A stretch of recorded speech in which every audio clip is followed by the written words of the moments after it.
What's up everyone, this is John the Skate Better, and today we are going to set up this brand new Deathwish deck. Yeah, so welcome to another deck setup video. It is time to set up a brand new deck. I just finished the weekend deck. I scooped this deck up at a local skate shop. It had a few scratches and dings on it, but honestly I really didn't care that much because I really needed a deck. And this is one that I'd actually seen online that I really wanted to try. Both the graphics, the shape, and also the company. So I'll share a little bit more about that in a minute, but first I want to show you everything I'm setting up today. So first we have the Deathwish deck. So this deck has kind of a weird measurement. It's an 8.4 something. I'll put the exact measurements below. And what I also noticed, it had a slightly smaller wheelbase. And I'm finding that with the Thunders and the smaller wheelbase, similar to the FA hockey deck I tried, I really liked that setup. So I'm thinking that I'm gonna like this one too. Also noticed in the shape that it has a mellow dip here, which I'm finding that I like, and then once again seem to have very similar pitch in the nose and tail, which I also like, and then sort of an in-between concave. So I'd say like a solid 5 on a scale of 1 to 10 concave. So very interesting shape. Really curious to see if that fraction of an inch of the 8.5 to 8.4 makes any difference at all for me. But yeah, I'm really excited. So there's the deck. And then I had a request to try Miles grip tape. And normally I would have been like no, because I love shake junk, especially Deathwish goes with shake junk. I feel like a lot of riders ride both of those. I decided I'm going to try Miles grip tape because I looked at the list of riders and I love every single person on that team.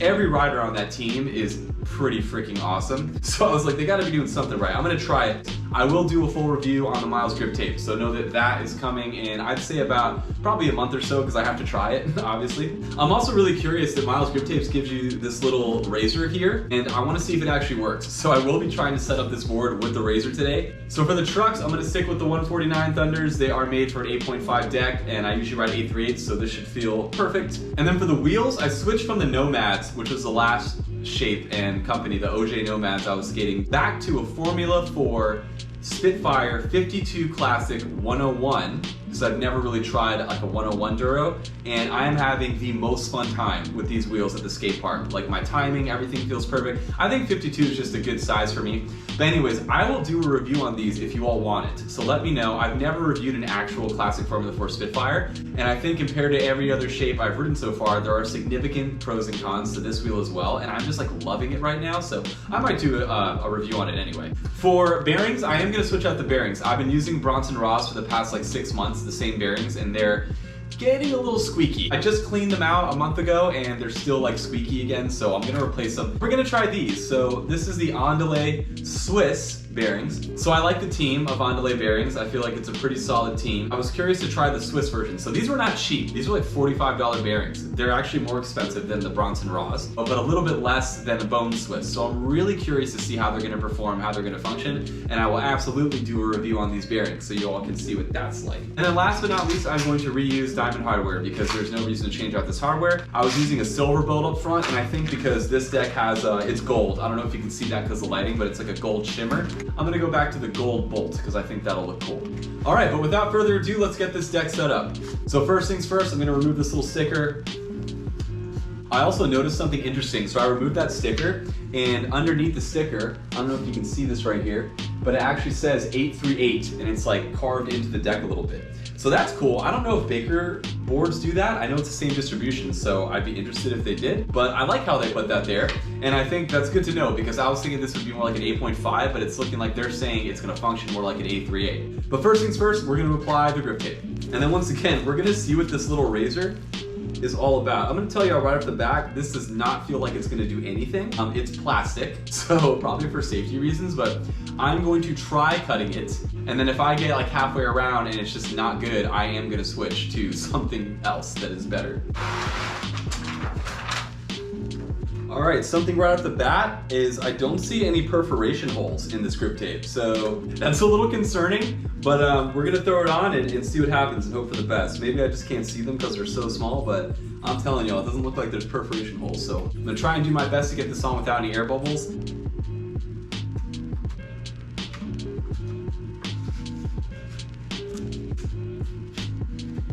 All right, y'all, I did my best to get it on there. I don't think I have any air bubbles, but we're gonna find out.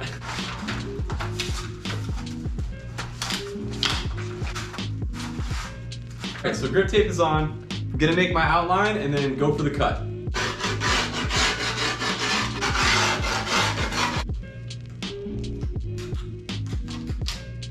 Okay, so I can't even get like the little slit going to start where I would want to do this from. So I'm going to grab a razor and then I'll try and use this to cut it. But once again, if it's not working out, I'm gonna switch. All right, so I got it started a little bit. Let's see if this thing can do the trick.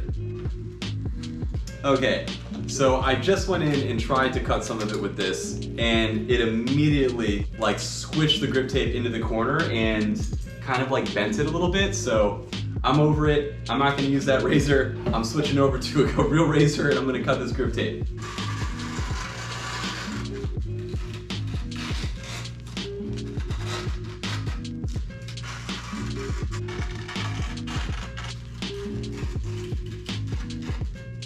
All right, fam, I have to say I impressed myself. I think this is a pretty clean grip tape job. I think with the regular razor, it was really easy to cut. And there's like that little indentation right there from the very beginning that you can see from the plastic. But once again, usually I find the grip tape starts to wear away around the edges anyway, so I don't think it's gonna matter that much. But yeah, I would not recommend that plastic razor. I don't even think it would work ever in any circumstance. If someone wants to upload a video of them using it, that's cool. I would love to see that actually. Maybe I'm just doing it wrong. So I don't think I would recommend buying the grip tape with the intention of using the razor. Just know that. Yeah, I'm gonna sand this down, then we'll get started with the hardware. All right, ready to poke some holes and start getting this put together.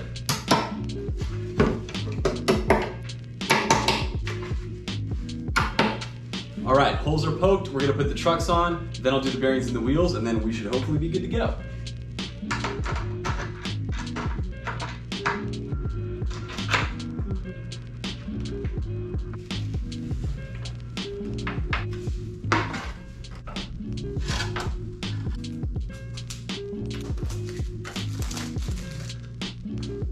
All right, so once again, we have some nuts here, we have the spacers, we have the washers, and then we have the actual bearing themselves. So to get these put on and see what happens. Okay, so I just realized these little things that I thought were washers are actually shields. So I don't know why it comes with extra shields, maybe if like you pop them or you lose them or one pops off or something, but that's interesting.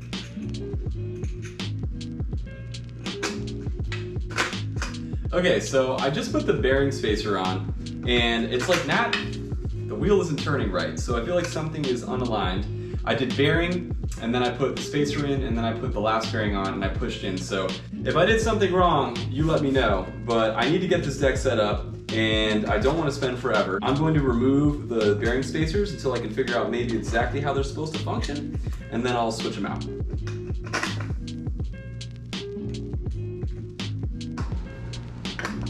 All right, y'all, we are set up, ready for action. I will say the deck feels good. Not as light as the weekend, but still feels nice. I would say that it looks like more of an 838 than an 8.5 to me, if I'm being honest. I would also say it looks like with the shorter wheelbase, it's gonna be super fun because of the little pockets. It brings it in a little bit more, and I have a little bit more clearance here for wheel bite, so I think that's gonna be nice. But yeah, I'm super excited to try this deck. I think it looks really clean with the brown and gold.